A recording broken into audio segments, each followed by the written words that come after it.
الحمد لله وكفى وسلام على عباده الذين اصطفى أما بعد أعوذ بالله من الشيطان الرجيم بسم الله الرحمن الرحيم حسبنا الله ونعم الوكيل نعم المولى ونعم النصير سبحان ربك رب العزة عما يصفون وسلام على المرسلين والحمد لله رب العالمين اللهم صل على سيدنا محمد وعلى آل سيدنا محمد وبارك وسلم اللهم صل على سيدنا محمد وعلى آل سيدنا محمد وبارك وسلم اللهم صل على سيدنا محمد وعلى آل سيدنا محمد وبارك وسلم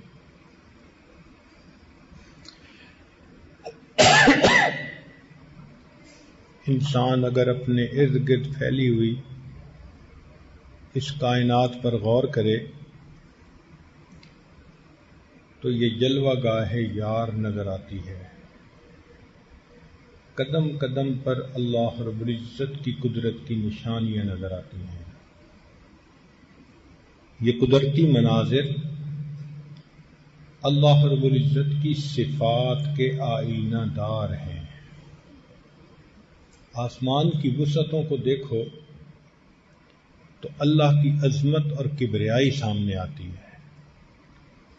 انسان کا ذہن اتنا محدود ہے کہ اگر وہ سوچنا چاہے کہ آسمان کی انتہا کہاں ہے تو دماغ میں نہیں آتا.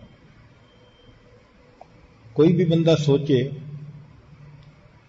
کہ اس کائنات کی وسعت کہاں تک ہے تو دماغ میں سوچ سوچ کے کہ وہاں تک ہوگی تو دماغ سوچتا ہے اس سے آگے بھی کائنات ہوگی. تو جس انسان کا دماغ اتنا چھوٹا کہ کائنات کی وسعت کو دماغ میں نہیں لے سکتا وہ اللہ کی ذات کو کیا سمجھ پائے گا. ہم اگر سمندر کے تلاطم کو دیکھیں، سمندر کے اندر جو موجیں ایک دوسرے کے اوپر گر رہی ہوتی ہیں تو اس کو دیکھ کر اللہ رب العزت کی رحمت کے بے پایہ سمندر کا اندازہ ہوتا ہے. سورج کو دیکھیں جو ہر وقت نور برساتا ہے تو اندازہ ہوتا ہے کہ اللہ آپ کی اپنی ذات کے نور کا کیا عالم ہوگا. پھول کو دیکھو تو اللہ رب العزت کا جمال نظر آتا ہے. شیر کو دیکھو اللہ رب العزت کا جلال نظر آتا ہے. حالانکہ ایک جانور ہے شیر، مگر اتنی اس میں ہیبت ہے، اتنا خوف ہے کہ بندہ قریب سے جاتا ہے تو رونگٹے کھڑے ہوتے ہیں. اللہ جس مخلوق کو آپ نے پیدا کیا اس کا جلال اتنا ہے تو اگر آپ کسی بات پر خفا ہوتے ہوں گے آپ کے جلال کا کیا عالم ہوگا. جانوروں کو دیکھیں تو اللہ رب العزت کی فرما برداری کرنے کی سمجھ آ جاتی ہے کہ جس جانور کو اللہ نے جس حیت پر پیدا کیا پوری زندگی اسی پر گزار دیتا ہے. تو ارد گرد دیکھیں تو اللہ رب العزت کی قدرت کی نشانیاں نظر آتی ہیں. سچی بات تو یہ ہے کہ اللہ رب العزت بہت بڑے ہیں. جتنا ہم سوچتے ہیں اس سے بھی بڑے، اور سوچیں اس سے بھی بڑے، اس سے بھی زیادہ سوچیں اس سے بھی زیادہ بڑے. اس کو کہتے ہیں اللہ اکبر. اللہ سب سے بڑے ہیں۔ آپ سوچیں کہ اذان میں 4 مرتبہ شروع میں کہا جاتا ہے اللہ اکبر اللہ اکبر اللہ اکبر اللہ اکبر۔ یہ 4 مرتبہ کہنے کی حکمت کیا ہے؟ کہ مخلوق 4 طرح سے عناصر آگ، پانی، ہوا اور مٹی، اسی سے مخلوق بنی۔ تو کچھ مخلوق آگ سے بنی جیسے جن، کچھ ہوا کی مخلوق، کچھ مٹی سے مخلوق، کچھ پانی کی مخلوق۔ تو جب مؤذن اللہ اکبر کہہ رہا ہوتا ہے تو وہ پیغام دیتا ہے کہ آؤ اس پروردگار کی طرف جو آگ اور اس کی مخلوق کی طاقت سے بھی زیادہ طاقت والا ہے، جو مٹی اور اس سے پیدا ہونے والی مخلوق کی طاقتوں سے بھی بڑا طاقت والا ہے، جو پانی اور اس کی مخلوق کی طاقت سے زیادہ بڑی طاقت والا ہے، جو ہوا اور اس کی مخلوق کی طاقتوں سے بھی زیادہ بڑی طاقت۔ کبھی آپ نے پانی کی طاقت دیکھی؟ اللہ اکبر۔ سمندر میں اگر کبھی طوفان آ جائے، بڑے بڑے جہاز الٹے ہو جاتے ہیں۔ ایک چھوٹا سا طوفان آیا تھا، ہماری زبان میں اس کو سونامی کہا گیا، لیکن شہروں کے شہر ختم، بلڈنگز ختم، انسانوں کا نام و نشان مٹ گیا۔ یہ چھوٹا سا طوفان تھا۔ پانی کی اتنی طاقت ہے، آگ اتنی طاقت والی ہوتی ہے کہ جب یہ بڑھتی ہے تو بجھائی نہیں جا سکتی۔ چنانچہ رشیا میں ایک جگہ سفر کرتے ہوئے ہم نے آگ کا ایک شعلہ دیکھا جو پتہ نہیں کتنے فرلانگ اونچا تھا۔ تو میں نے اپنے ساتھی سے پوچھا کہ یہ کیا ہے؟ اس نے کہا جی کہ تیل کا کنواں کھود رہے تھے، ڈگنگ کر رہے تھے، فنی خرابی کی وجہ سے اس میں سے جب تیل نکلنے کا وقت آیا تو آگ لگ گئی۔ اب وہ تیل اتنے پریشر سے نکل رہا ہے کہ آگ لگی ہوئی ہے، پوری دنیا کی کمپنیوں نے کوشش کر لی آگ کو بجھانے کی، سالوں گزر گئے، آج تک آگ نہیں بجھا سکے۔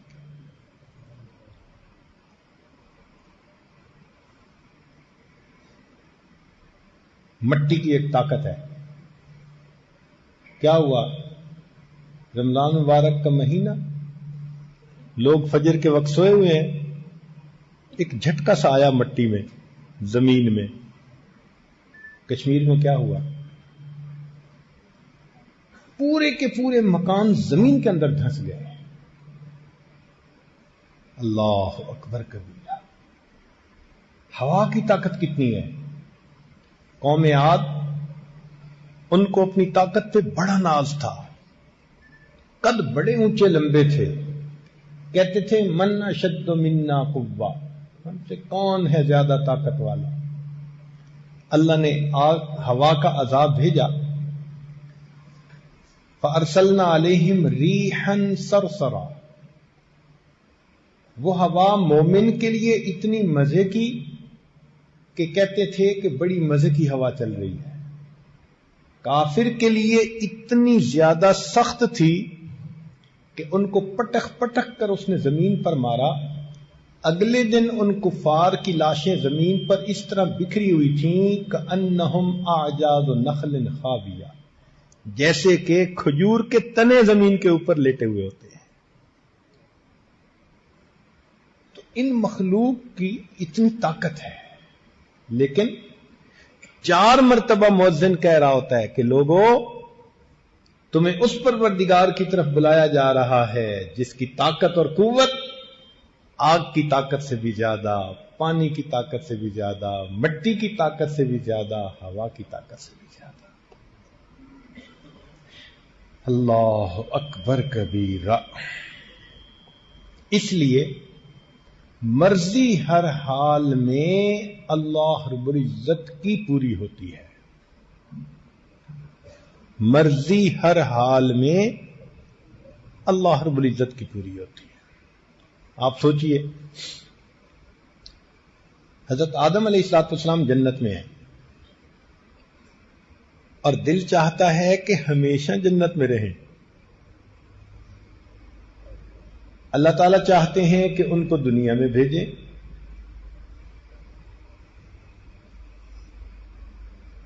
شیطان نے آ کر مشورہ دیا کہ یہ دانا کھا لیں تو ہمیشہ جنت میں رہیں گے. کھا لیا اور نتیجہ کیا نکلا؟ زمین پر اترنا پڑا. تو مرضی کس کی پوری ہوئی؟ اللہ رب العزت کی. حضرت نوح علیہ السلام اللہ کے پیغمبر علیہ السلام ہیں. طوفان آ چکا، کشتی میں سوار ہیں، سگا بیٹا سامنے کھڑا ہے. فرماتے ہیں یا بنی یرکم معنا، اے بیٹے ہمارے ساتھ کشتی میں سوار ہو جاؤ. بیٹا نہیں سنتا، نہیں بات مانتا. آج کل بھی تو ایسا ہوتا ہے، باپ دین کی کشتی میں سوار ہے اور بیٹا فسق و فجور کے طوفان میں ہے تو باپ کہتا ہے یا بنی یرکم معنا، بیٹے نیک بن جاؤ، او یہ ہمارے ساتھ کشتی میں سوار. نہیں سنتا. حضرت نوح علیہ السلام کی اتنی چاہت ہے لیکن بیٹا بالآخر فحال بینہم الموج فکان من المغرقین، والد کی آنکھوں کے سامنے غرق ہو گیا. تو مرضی کس کی پوری ہوئی؟ اللہ رب العزت کی. ایک موقع پر نبی علیہ السلام نے دل میں ارادہ فرما لیا کہ میں شہد استعمال نہیں کروں گا کہ اس میں ایک خاص قسم کی مہک آتی ہے.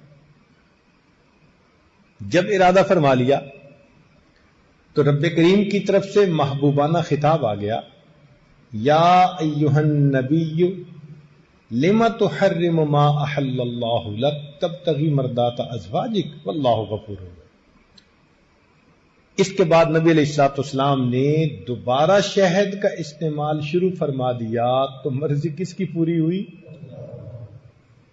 تو یہ بات دل میں بٹھا لیجئے کہ اللہ رب العزت سب سے بڑے ہیں اور مرضی ہر حال میں اسی اللہ کی پوری ہوتی ہے. اس لیے اللہ کے سامنے کسی کی بڑائی نہیں چل سکتی. آپ غور کریں کہ دو بندے ایسے ہیں جن کو جنت کی خوشبو نہیں مل سکتی، جو جنت میں قدم نہیں رکھ سکتے. کون؟ ایک مشرک. فیصلہ کر دیا ان اللہ لا یغفر ان یشرک بہ ویغفر ما دون ذلک لمن یشاء. اللہ تعالیٰ مشرک کو معاف نہیں کریں گے، اس کے سوا کوئی گناہ لے کر آئے گا چاہیں گے اللہ معاف کر دیں گے. اور ایک فرمایا حدیث پاک میں کہ لا يدخل الجنہ من کان فی قلبہ مثقال ذرۃ من کبر، جس کے دل میں ذرہ کے برابر بھی تکبر ہوگا وہ جنت میں نہیں داخل ہو سکے گا. نہ متکبر اور نہ متکبر کہتے ہیں جو اپنے کو بڑا سمجھے، اور مشرک کہتے ہیں جو مخلوق میں سے کسی کو بڑا سمجھے. بڑا سمجھتا ہے تو سجدے کرتا ہے نا.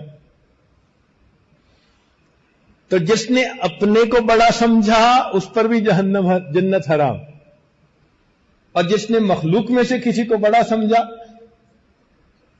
تو بڑا کون ہے؟ اس لیے جب ہم اللہ اکبر کہتے ہیں تو معنی ہوتا ہے کہ نہ میں بڑا نہ کوئی اور بڑا. بڑا کون ہے؟ اللہ رب العزت ہی بڑے. دن میں 5 مرتبہ مسجد بلایا تاکہ تم دنیا کے کاموں میں لگے ہوئے ہو، شاید سبق تم بھول جاؤ، تمہیں یاد دہانی رہنی چاہیے. اللہ اکبر کے الفاظ سے آؤ اس ذات کی طرف جو سب سے بڑی ذات ہے، تاکہ تمہیں تمہارا مقصد یاد رہے. اسی لیے اس اللہ اکبر کے الفاظ کو سن کر شیطان بھاگتا ہے. مؤذن اللہ اکبر کہتا ہے، حدیث پاک میں آتا ہے، اس کو سنتے ہی شیطان دور بھاگتا ہے. دو کلام ہیں جن سے بھاگتا ہے، ایک اللہ اکبر اور ایک جب لا حول ولا قوت الا باللہ پڑھا جاتا ہے پھر بھی شیطان بھاگتا ہے، ری خارج ہوتی ہے اس کی. اللہ کی عظمتیں اس کے سامنے. جبریل علیہ السلام اتنے بڑے ہیں، پر پھیلائیں تو ایک پر سے مشرق کو ڈھانپ دیں اور دوسرے پر سے مغرب کو ڈھانپ دیں. زمین پر کھڑے ہوں تو ان کا سر آسمان کی بلندیوں کو چھوئے. طاقت اتنی ہے، زمین کے ٹکڑے کو پر سے اکھاڑا اور آسمان کی بلندیوں پر لے جا کر نیچے دے مارا. حضرت لوط علیہ السلام کی قوم. تیزی اتنی ہے کہ بارش کا ایک قطرہ زمین سے ایک بالشت کے فاصلے پر ہو تو اس سے پہلے کہ وہ قطرہ زمین پر پہنچے وہ آسمان سے زمین پر آ کر پھر واپس جا سکتے ہیں. اور ان کے بارے میں نبی علیہ السلام نے فرمایا کہ بسا اوقات اس پر اللہ کے جلال کا اتنا غلبہ ہوتا ہے کہ جبرائیل کا قد ایک چڑیا کے برابر بن جاتا ہے. اللہ کی عظمت ایسی ہوتی ہے، ان کے کانپتے ہیں وہ اللہ کی عظمت سے. ہمیں اپنے دلوں میں اس اللہ کی عظمت کو بٹھانا چاہیے تاکہ گناہوں کا چھوڑنا آسان ہو جائے.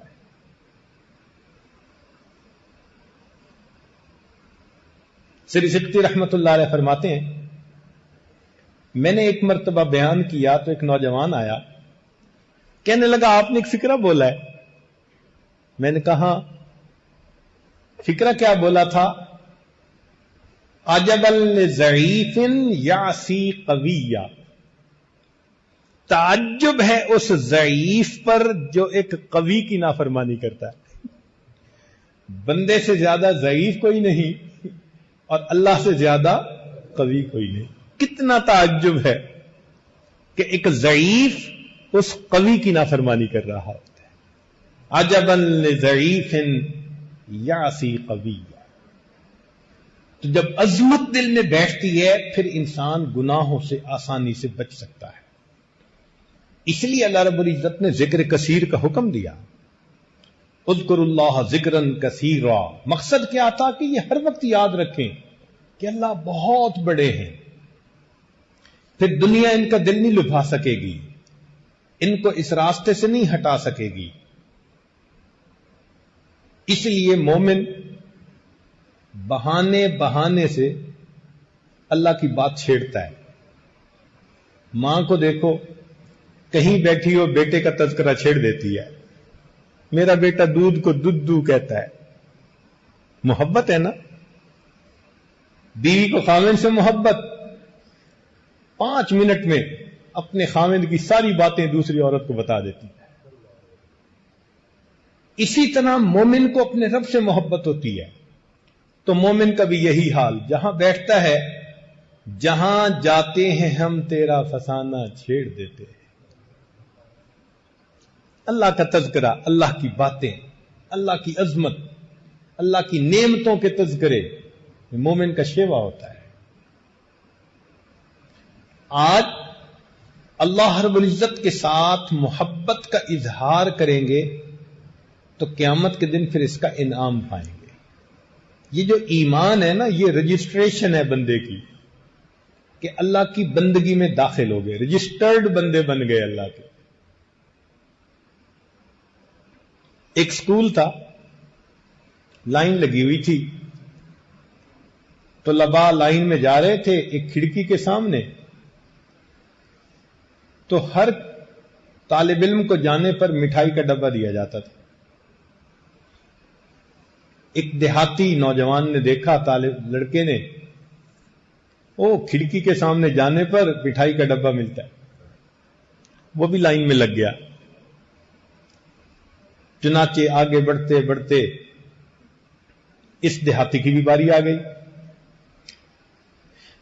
جب یہ کھڑکی کے سامنے پہنچا تو مٹھائی کا ڈبہ دینے والے نے کہا کہ اپنا آئی ڈی کارڈ دکھاؤ.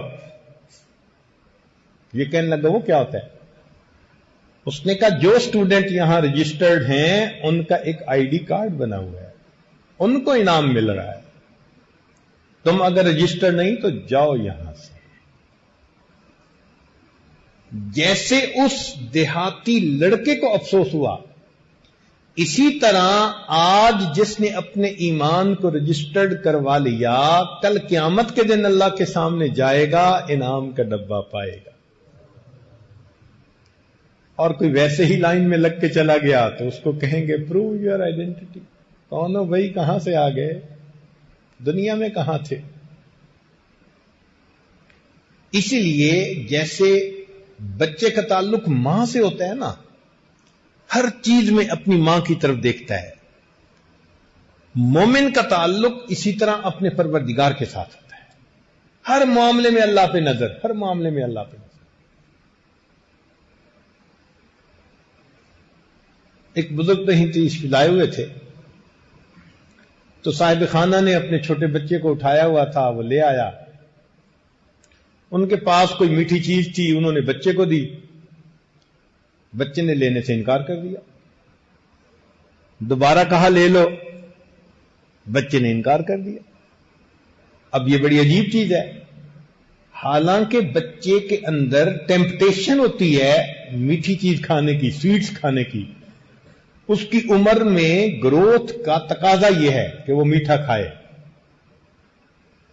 اس لیے بچے میٹھے کے پیچھے پاگل ہوتے ہیں. لیکن جب اس بچے کو مٹھائی پیش کی تو اس نے باپ کی طرف دیکھا اور مٹھائی لینے سے انکار کر دیا.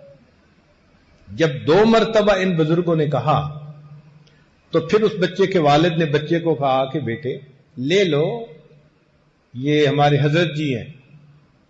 تو جب انہوں نے کہا تو بچے نے اس وقت وہ مٹھائی لے لی, تو ان بزرگوں کی آنکھوں میں آنسو آ گئے. تو وہ صاحب خانہ جو تھا وہ معذرت کرنے لگا, جی بچے نے بدتمیزی کر دی اور آپ سے مٹھائی نہیں لی, آپ اس کو محسوس نہ فرمائیں. وہ کہنے لگے نہیں, اس لیے آنکھ سے آنسو نہیں آئے, بلکہ مجھے یہ خیال آیا کہ اس کے اندر میٹھا کھانے کی چاہت بھی ہے. پھر بھی جب میں نے اس کو 1-2 دفعہ مٹھائی پیش کی, اس نے اپنے ابا کو دیکھا, کاش میرا بھی ایمان ایسا ہوتا کہ میں بھی ہر معاملے میں اپنے ربا کو دیکھ لیتا. ہم بھی تو باہر نکلتے ہیں, نیلی پیلی مٹھائیاں ہوتی ہیں نا, تو وہ مٹھائی کی طرف للچا کے دیکھنے کی بجائے ہم بھی تو ربا کو دیکھیں نا, کہ رب چاہتے ہیں تو دیکھوں گا, نہیں چاہتے تو آنکھ اٹھا کے بھی نہیں دیکھوں گا. تو یہ اللہ رب العزت کی عظمت مومن کو دل میں بٹھانی پڑتی ہے.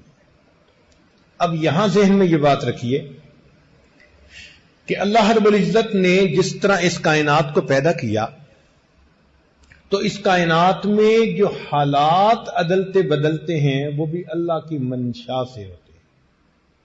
اللہ تعالی مغیر الاحوال ہیں, دن عدلتے بدلتے ہیں.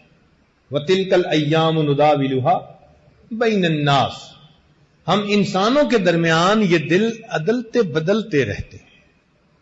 نہ کسی پر ہمیشہ خوشی, نہ کسی پر ہمیشہ غم, نہ ہمیشہ صحت, نہ ہمیشہ بیماری. حالات عدلتے بدلتے ہیں, اور اس لیے بدلتے ہیں کہ اللہ تعالیٰ اپنے بندے کو مختلف حالات میں آزماتے ہیں.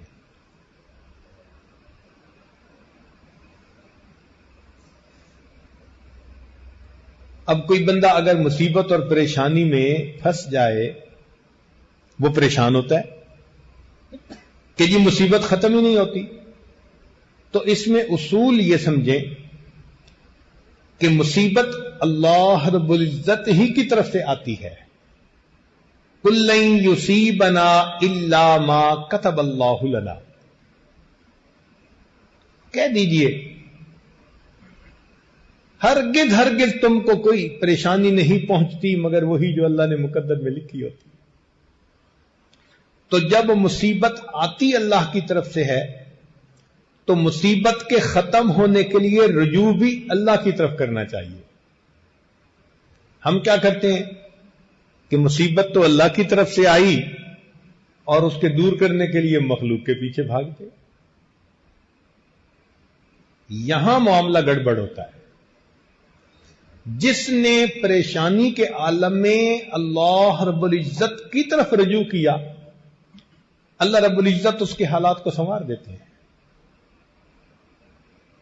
چنانچہ انبیاء کرام کے واقعات قرآن مجید میں تفصیل کے ساتھ بتائے گئے تاکہ لوگوں کو پتہ چل جائے کہ پہلے والی بزرگ ہستیوں پر، مقدس ہستیوں پر بھی حالات آئے. انہوں نے اللہ کی طرف رجوع کیا، اللہ نے ان کے حالات کو ٹھیک کر دیا. ہم بھی ان کے نقش قدم پر چلنے والے بن جائیں. حضرت نوح علیہ السلام تقریباً 1000 سال تک اپنی قوم کو دعوت دیتے رہے اللہ کی طرف. رب انی دعوت قومی لیلا و نہارا، دن اور رات دعوت دی. مگر قوم ایسی تھی ماننے کے لیے تیار نہیں تھی. بہت تھوڑے لوگ تھے جو بات ماننے والے تھے، حتیٰ کہ طبیعت بھر گئی اور قوم مذاق اڑاتی تھی. یہاں تک کہ جب انہوں نے کشتی بنانی شروع کی تو قوم پوچھتی تھی کیوں بنا رہے ہو؟ فرماتے طوفان آئے گا. تو وہ کہتے ہم تو دعائیں مانگتے ہیں طوفان آئے، یہ ریت پر کشتی تھوڑا چلے گی.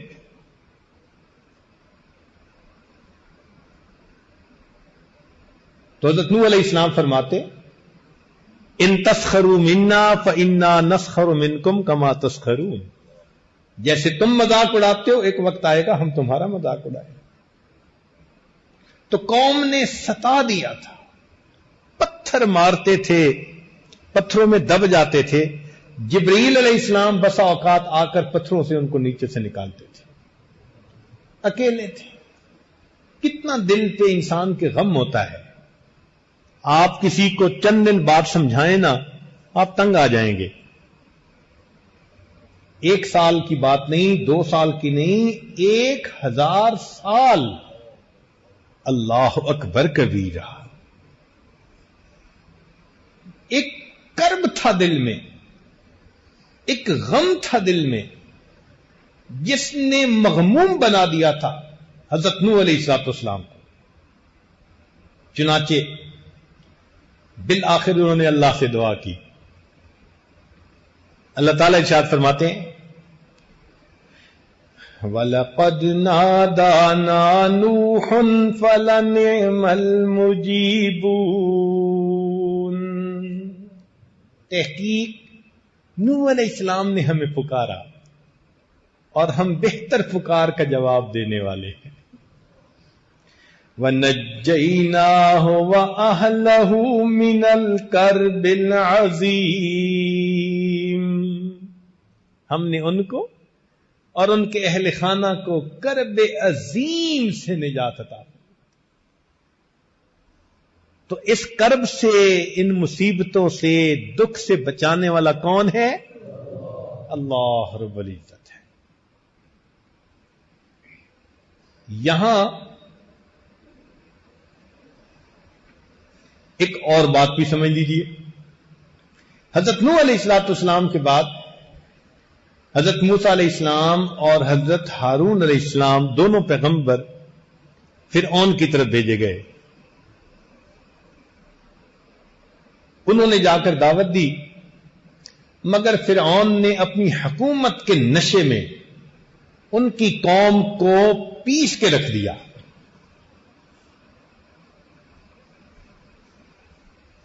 یذبحون ابناءکم ویستحیون نساءکم.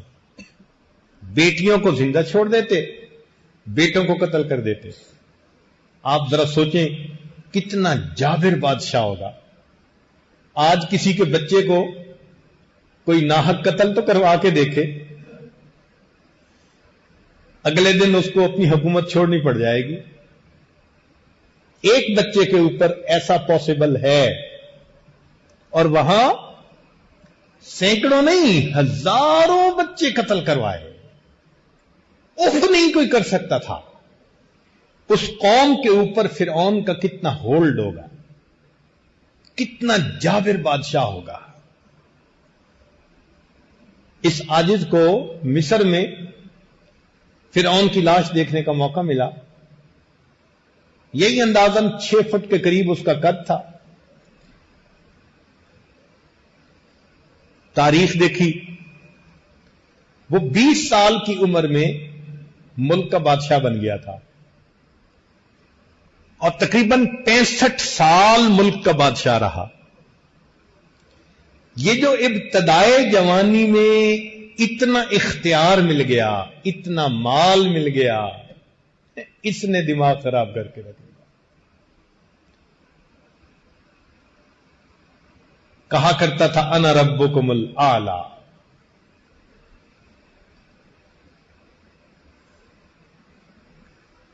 تو اس نے بنی اسرائیل کو کچل کے رکھ دیا تھا، مصیبت میں تھے، ایک کرب تھی ان کے دل میں بنی اسرائیل کے کہ ہم اس سے نجات کیسے پائیں گے۔ تو اس موقع پہ کیا ہوا؟ اللہ تعالیٰ ارشاد فرماتے ہیں وَلَقَدْ مَنَنَّا عَلَى مُوسَى وَهَارُونَ۔ ان الفاظ کو پڑھو نا، دل کو سکون مل جاتا ہے۔ کیا عظمت ہے اس پروردگار کی، کتنے پیارے انداز سے فرماتے ہیں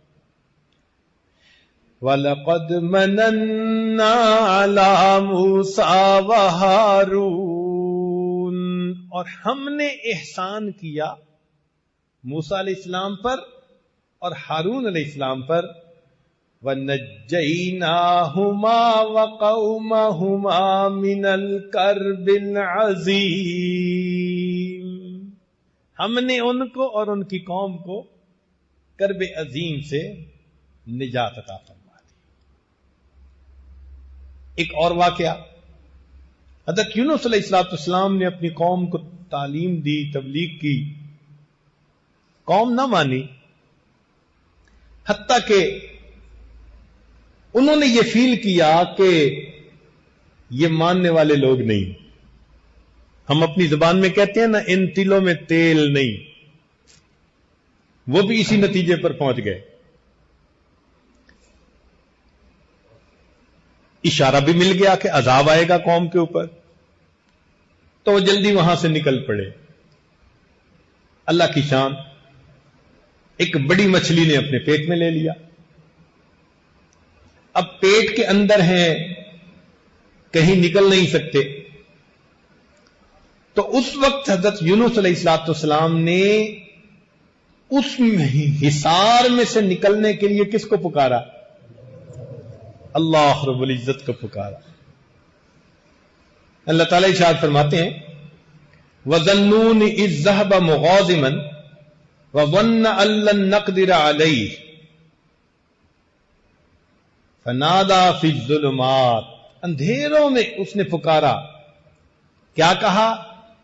اللہ الہ الا انت سبحانک انی کنت من الظالمین۔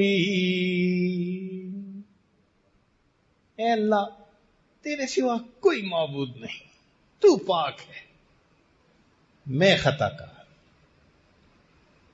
اپنی خطا کو مانا اور اللہ کو اس مصیبت سے نجات کے لیے پکارا۔ اللہ تعالیٰ ارشاد فرماتے ہیں فَاسْتَجَبْنَا لَهُ وَنَجَّيْنَاهُ مِنَ الْغَمِّ، ہم نے اس کی اس پکار کو قبول کر لیا اور اس کو غم سے نجات عطا فرمائی۔ وَكَذَلِكَ نُنْجِي الْمُؤْمِنِينَ، ہم ایمان والوں کو ایسے ہی نجات عطا فرماتے۔ تو اگر ہم اللہ کو پکاریں گے تو کرب سے، غم سے، مصیبت سے، پریشانی سے وہ پروردگار ہی ہمیں بچانے والا ہے۔ آج ذرا سی کوئی بات ہوتی ہے، بھاگتے ہیں عملیات والوں کے پیچھے،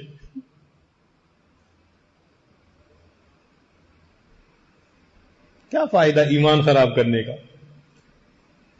جاؤ تو کسی صاحب شریعت بندے کے پاس جاؤ، کم از کم شریعت پہ عمل تو ہو۔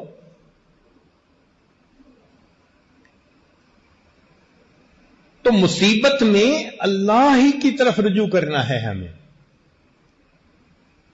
جس نے پریشانی بھیجی وہی پریشانی سے ہمیں نجات دے سکتا ہے۔ چنانچہ اللہ رب العزت کا یہ وعدہ ایمان والوں کے ساتھ کہ اگر ہم اللہ کے احکام پر ثابت قدم رہیں گے، وہ رب کریم ہمیں ہر مصیبت، ہر پریشانی سے نجات عطا کرے گا۔ چنانچہ ایک اور واقعہ، سیدنا ابراہیم علیہ السلام اپنی قوم میں اکیلے ہیں۔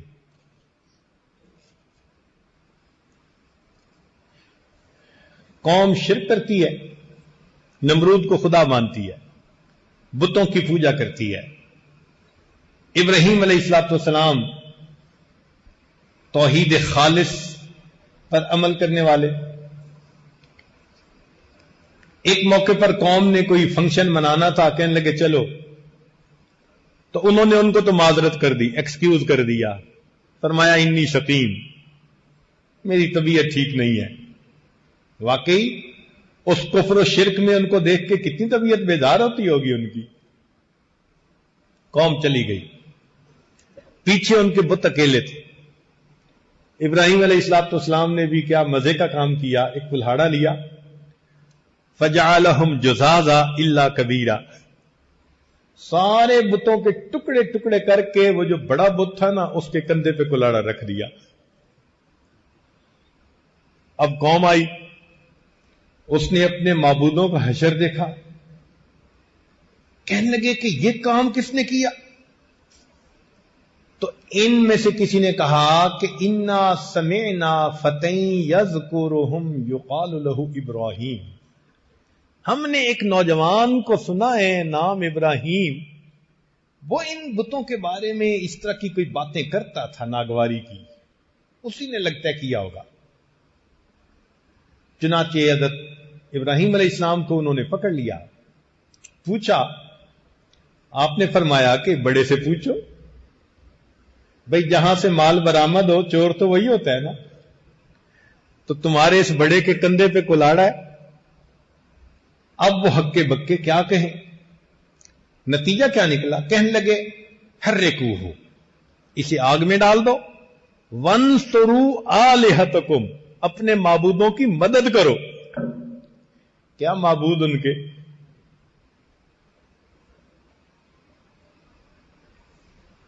پتھر کے بنے ہوئے ہیں،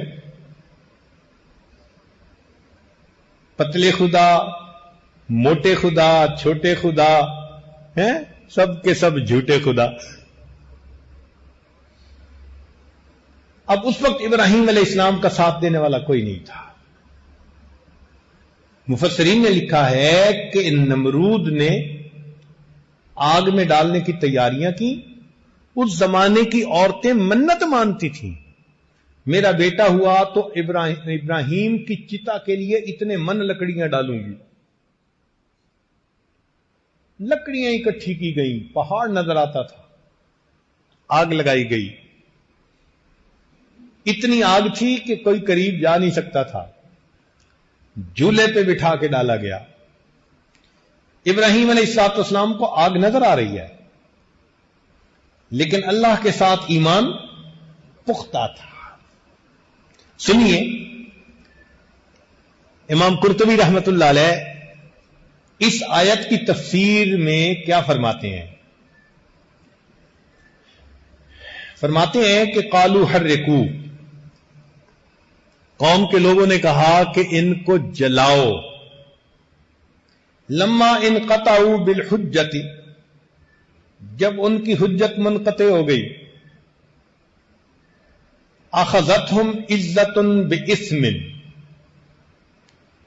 وانصرفوا الى طریق الغشم، تو حمیت الجاہلیہ، وہ ظلم کے طریقے پر چل نکلے۔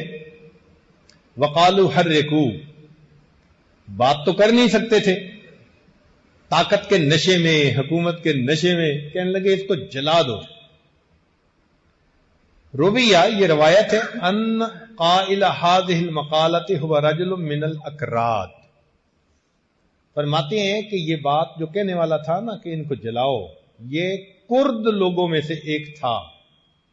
عراق میں جیسے کرد تھے، ابراہیم علیہ السلام اسی علاقے میں تھے۔ من اعراب فارس ای من بادیتها، دیہاتی بندہ تھا۔ قال ابن عمر و مجاہد و ابن جریج و یقال اسمہ حیزر، اس کا نام مفسرین نے اس بندے کا حیزر لکھا ہے، جس نے یہ بات کہی تھی۔ فخسف اللہ بہ الارض، اللہ نے اس بندے کو زمین کے اندر دھسا دیا۔ فہو یتجلجل فیہا الی یوم القیامہ، فرماتے ہیں کہ وہ قیامت تک زمین کے اندر دھنسا ہوا چیختا رہے گا۔ وکیل، اور یہ بھی کہا گیا بل قالہ ملکہم نمرود وانصروا آلہتکم، ان کا جو بادشاہ نمرود تھا اس نے کہا کہ اپنے معبودوں کی مدد کرو۔ بتحریک ابراہیم لأنہ یسبھا ویعیبھا، اس لیے کہ ابراہیم علیہ السلام نے ان کے بارے میں ناپسندیدہ الفاظ کہے تھے اور ان میں عیب نکالا تھا کہ پوچھو ان سے، اور وہ تو بتا نہیں سکتے تھے۔ وجاء بالخبر، اور خبر میں یہ بات آئی ہے، ان نمرود بنا سرحن طولہ 80 ذراعا، اس نے ایک تالاب بنوایا، گڑا، 80 ہاتھ اس کی لمبائی تھی، وعرضہ 40 ذراعا، 40 ہاتھ اس کی چوڑائی تھی۔ قال ابن اسحاق وجمع الحطب شہرا، ایک مہینہ وہ اس میں لکڑیوں کو جمع کرتے رہے۔ ثم اوقدوہ، پھر انہوں نے آگ کو جلایا۔ واشتعلت واشتدت، آگ جل پڑی اور سخت شدت اختیار، بھڑک گئی۔ حتی ان کان الطائر لیمر بجنباتها فیحترق من شدت وہجها، حتیٰ کہ اگر کوئی پرندہ اس آگ کے اوپر سے گزرنے لگتا تھا تو شدت کی وجہ سے جل کے نیچے گر جاتا تھا، پرندہ بھی اوپر سے نہیں گزر سکتا تھا۔ ثم قیدوا ابراہیم ووضعوه فی المنجنیق مغلولا، پھر انہوں نے ابراہیم علیہ السلام کو قید کیا، پکڑا، اور ان کو منجنیق میں انہوں نے بٹھایا، اور ان کے ہاتھ باندھے ہوئے تھے، ہتھکڑیاں لگی ہوئی تھی، یوں سمجھ لیں۔ ویقال، اور یہ بھی کہا گیا، ان ابلیس صنع لهم المنجنیق یومئذ، کہ ابلیس ایک بندے کی شکل میں آیا تھا اور اس نے آ کے ان کو جھولا بنانے کا گر سکھایا تھا۔ آرکیٹیکٹ وہ تھا کہ یوں کر کے جھولا بناؤ۔ فدجت السماوات والارض ومن فیہن من الملائکۃ وجمیع الخلق،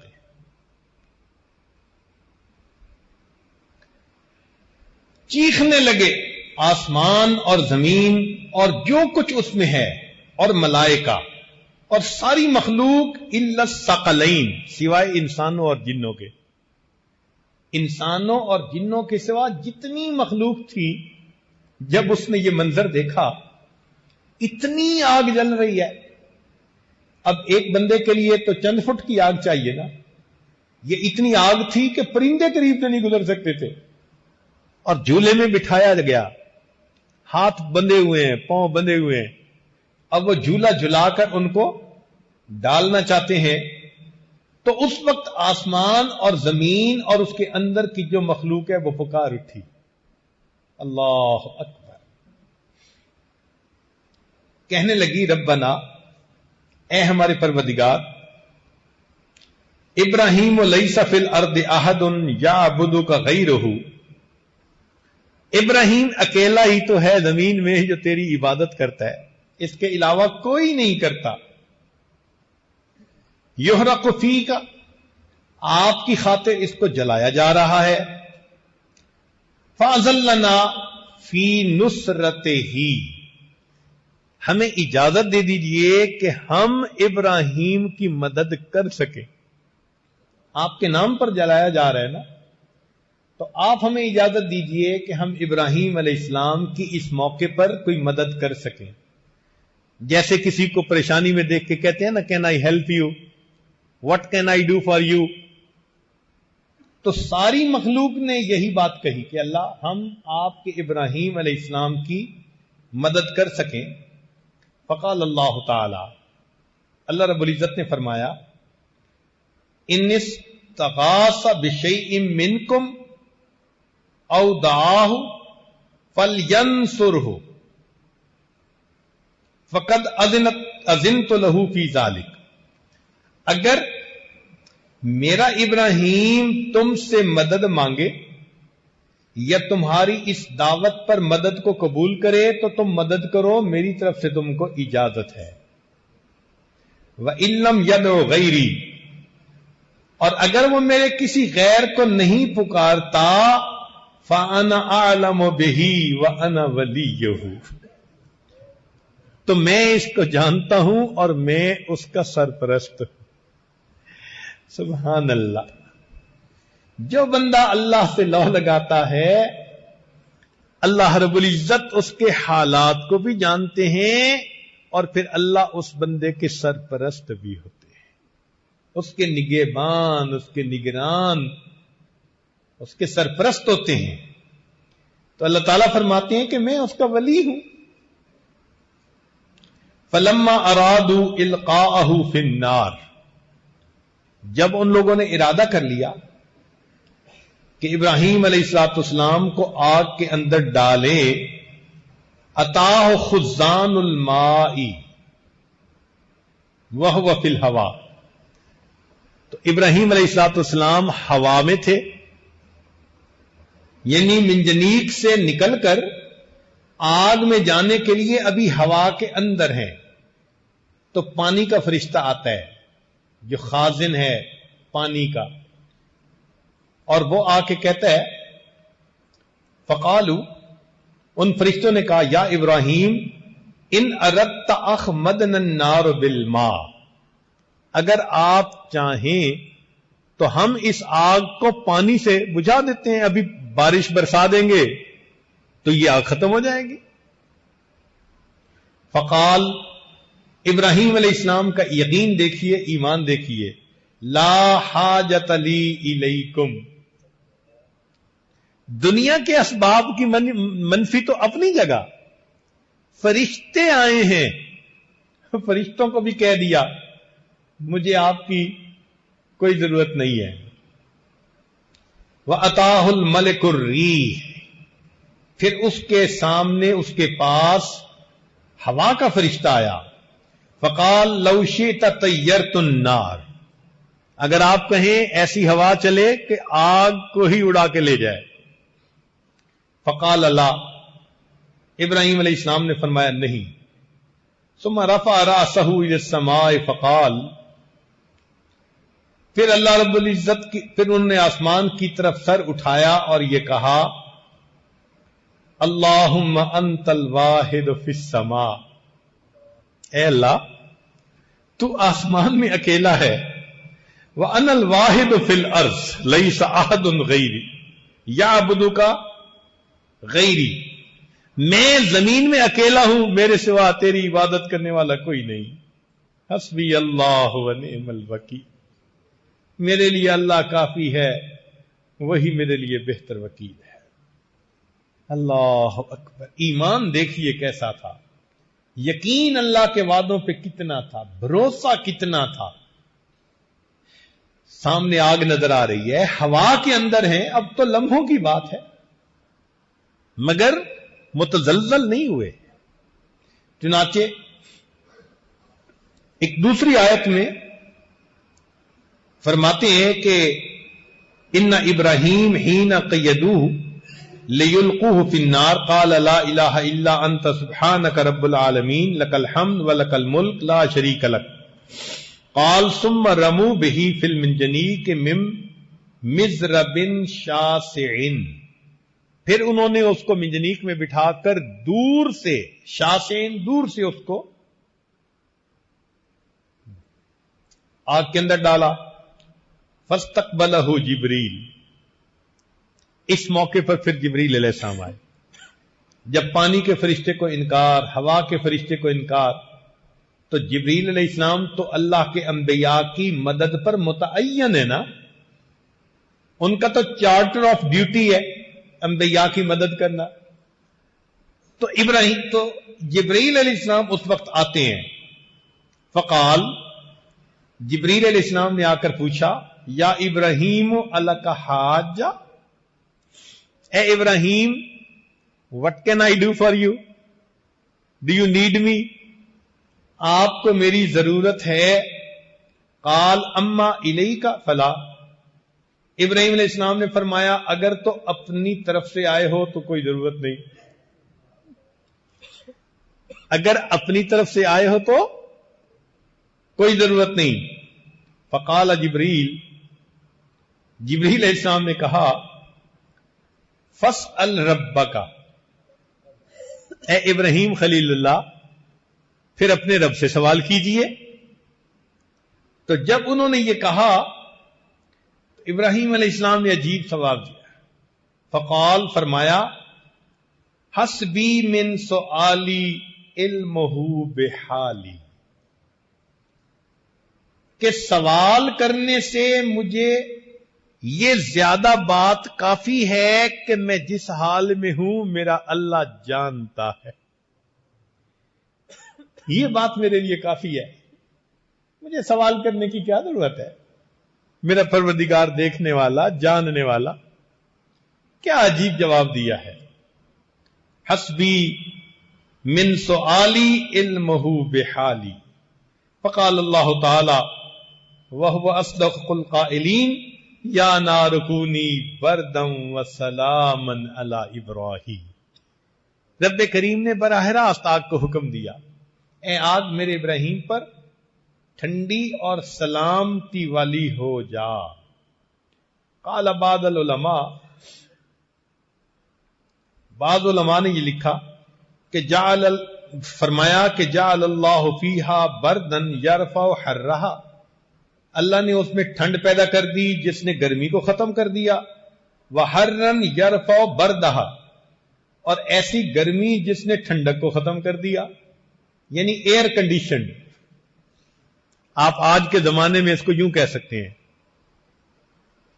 نہ آگ محسوس ہوتی تھی نہ یخ ٹھنڈ محسوس ہوتی تھی، بہت ہی ایئر کنڈیشن قسم کا اس میں ماحول بنا دیا گیا. فصارت سلامن علی، چنانچہ ابراہیم علیہ السلام پر وہ سلامتی والی بن گئی. قال ابو العالیہ ولو لم یقل بردم و سلاما لکان بردھا اشد علیہ من حرھا، کہ اگر اللہ تعالیٰ بردم و سلامن ساتھ نہ کہتے نا تو اتنی ٹھنڈی ہو جاتی کہ ابراہیم علیہ السلام ٹھنڈ سے مر جاتے. تو بردن اکیلا نہیں کہا، وہ سلاما اور سلامتی والی بھی کہا. لو لم یقل علی ابراہیم، اور اگر اللہ تعالیٰ علی ابراہیم نہ کہتے، لکان بردھا باقین علی الابد، اس جگہ کی ٹھنڈک قیامت تک اسی طرح موجود رہتی. تو فرمایا علی ابراہیم، یعنی ابراہیم جب تک تھے اس وقت تک ٹھنڈی. اللہ اکبر کبیرہ. وذکر بعض العلماء، بعض علماء نے یہ لکھا ہے کہ ان اللہ تعالی انزل زربیہ من الجنت فبسطها فی الجحیم، اللہ تعالیٰ نے جنت سے مخملی چادر جیسے زرابی و مبسوطہ، تو وہ چادر یعنی پہنچائی اور اس کو اس آگ کے اندر بچھا دیا گیا ابراہیم علیہ السلام کے لیے.